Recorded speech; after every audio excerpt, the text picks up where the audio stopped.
A Segunda Guerra Mundial sempre vai ser lembrada como um marco da história, né? O Hitler tinha um grande exército do seu lado, né? Com certeza muitos apostavam na sua vitória. Mas teve um problema que ele acabou não levando em conta. O cara do bigode não deu moral para a União Soviética, né? Eu acho que ele não leu a história de Napoleão e acabou subestimando o famoso General Inverno, levando assim a sua derrocada. Nesse vídeo você vai conhecer um pouco sobre a história do dia que Hitler subestimou o inverno russo. Eu sou o Marcelo, fica comigo, depois da vinheta eu te conto.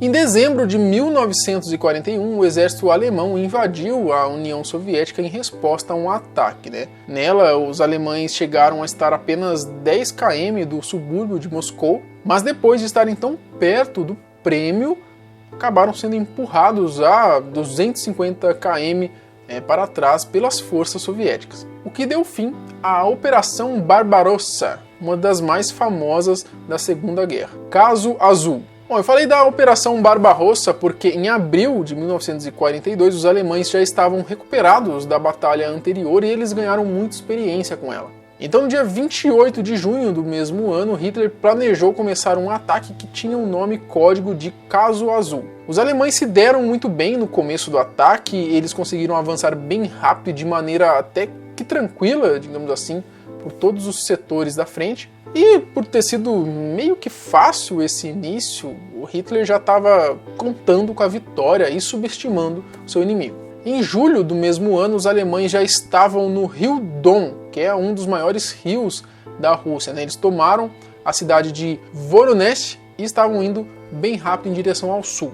Mas aí já começaram a aparecer alguns problemas no caminho. Com a falta de combustível que estavam tendo com bastante frequência, e só para dar aquela ajuda, no final de julho, deu a louca no Hitler e ele decidiu mudar o projeto todo, né, do Caso Azul. O cara, ao invés de seguir o plano certinho e ir com o exército todo para o Cáucaso, que era o que os comandantes militares tinham recomendado, ele, com toda a sua arrogância, quis tomar também uma das cidades soviéticas mais importantes, Stalingrado. E essa cidade era muito importante porque ela levava o nome do líder soviético, né? Então, sendo assim, quem conseguisse tomá-la, então se o Hitler tomasse Stalingrado, era como se ele estivesse vencendo a guerra, e se Stalin não conseguisse defender, era como se ele estivesse perdendo a guerra. Bom, sendo assim, o Hitler dividiu o grupo do Exército Sul em dois. O grupo A foi para o Cáucaso para conquistar os poços de petróleo da região, enquanto o B caminhava para Stalingrado.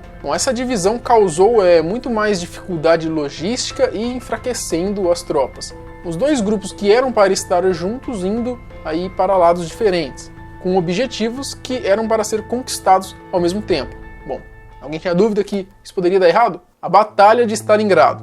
Bom, em agosto de 1942, o grupo B atravessou o rio Don e começou a ir para Stalingrado. Chegaram lá em setembro. Nessa época, o alvo deles tinha recebido vários bombardeios aéreos, então a cidade não passava de vários destroços fumegantes, cheios de crateras e ruas tapadas, o que de certa maneira impedia o avanço dos alemães com os tanques. Quando o exército chegou lá, pelo fato da cidade meio que não significar nada mais, não servir para nenhuma estratégia, o alto comando militar alemão ficaram muito puto com o Hitler, com a decisão dele. Isso acabou fazendo com que o chefe do Estado-Maior ali, alemão, o general Franz Halder, ele se demitisse no mesmo mês, né, depois de muitas discussões ali com Hitler. Os militares alemães não queriam que o exército fosse para Stalingrado, né? Só que o Hitler era teimoso, arrogante e estava decidido. Então, em setembro e outubro, mandou o exército começar uma guerra de atrito nas ruínas da cidade. E em novembro, 90% de Stalingrado estava sendo comandado pelo exército alemão. O Hitler já estava todo animado, né? Achando que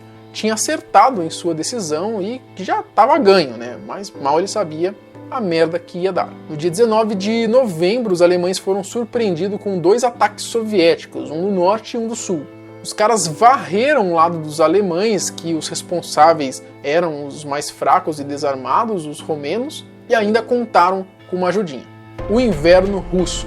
Junto com o ataque nesse mês ainda de bônus, começou um inverno fortíssimo. A verdade é que Hitler achava que nessa época eles já teriam tomado todo ali o território soviético, né? Eles não acreditavam que a batalha iria durar tanto tempo. Bom, em 4 dias, o 6º Exército Alemão foi cercado por mais de 1 milhão de soldados soviéticos, né? Eles cercaram, então, 250 mil soldados alemães e romenos, húngaros e italianos. O interessante é que dessa quantidade enorme de soldados soviéticos, estavam muitas mulheres também que foram recrutadas para ajudarem a combater os nazistas, para irem ali no front mesmo. Comandantes militares, que no caso foram muitos, pediram a autorização para o 6º Exército quebrar o cerco e recuar. Mas Hitler, que confiava muito que seus aviões conseguissem dar conta de 700 toneladas diárias de suprimentos e combustíveis, coisas necessárias para o funcionamento do exército dele em Stalingrado, ele ordenou que sua equipe esperasse o inverno passar em suas posições de assalto. Só que, em média, o que os aviões conseguiram entregar foi em torno de 80 toneladas, então quebrou os caras. Sendo assim, os soldados alemães que estavam em Stalingrado foram cercados com fome, sem armas, sem munições, sem medicamentos, sem combustível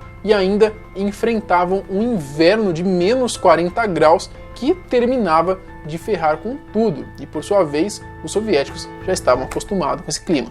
Tivemos os primeiros casos de queimaduras de frio no final de novembro. Os russos, por muito tempo, tiveram um conceito que eles chamavam de General Inverno.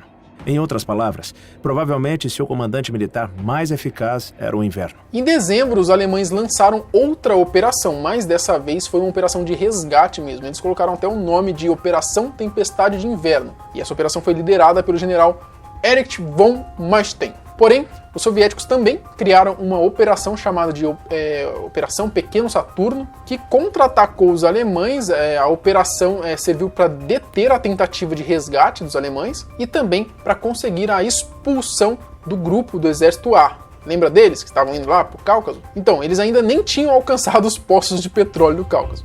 Fim da guerra. Já em 1943, as forças alemãs estavam cercadas em Stalingrado e recuando bem desesperadas ali no Cáucaso. Enquanto isso, os soviéticos só avançavam. E entre 31 de janeiro e 2 de fevereiro, o exército alemão se rendia nas ruínas de Stalingrado. Hitler acabou perdendo a unidade militar considerada a mais poderosa e bem armada, o 6º Exército. Com os esforços das tropas aliadas, os soviéticos conseguiram acabar com a Segunda Guerra em 1945. Então você já imaginou essa, Estados Unidos e Rússia lutando lado a lado? É aquele negócio, né? O inimigo do meu inimigo é meu amigo. Bom, fato é que o Hitler não tinha noção da força e da esperteza que os soviéticos tinham, né? Que conheciam muito melhor o local e já estavam acostumados com o rigoroso inverno que foi predominante ali na batalha.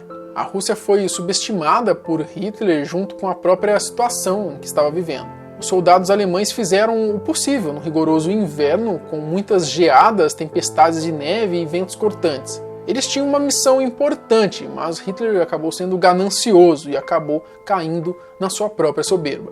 E mesmo passando por tudo isso, eles nunca puseram as mãos no rico petróleo russo ou dominaram totalmente a orgulhosa Stalingrado. Só 150 mil soldados conseguiram voltar à Alemanha, no total eram mais de 500 mil.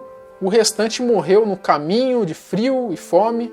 O inverno russo é bem famoso. O próprio Napoleão Bonaparte já havia abandonado aquele país por causa do tempo ruim. O general Inverno venceu mais uma vez e derrotou Hitler e o poderoso exército alemão. Ao total foram mais de 1 milhão de pessoas que morreram na Batalha de Stalingrado, sem contar a própria cidade, que foi completamente destruída. E com certeza, se a Alemanha tivesse vencido essa batalha, nós estaríamos contando uma história totalmente diferente e nada agradável. Bom, não esquece de me mandar a sua sugestão lá no meu Instagram. A gente se vê amanhã, no mesmo horário, no mesmo canal.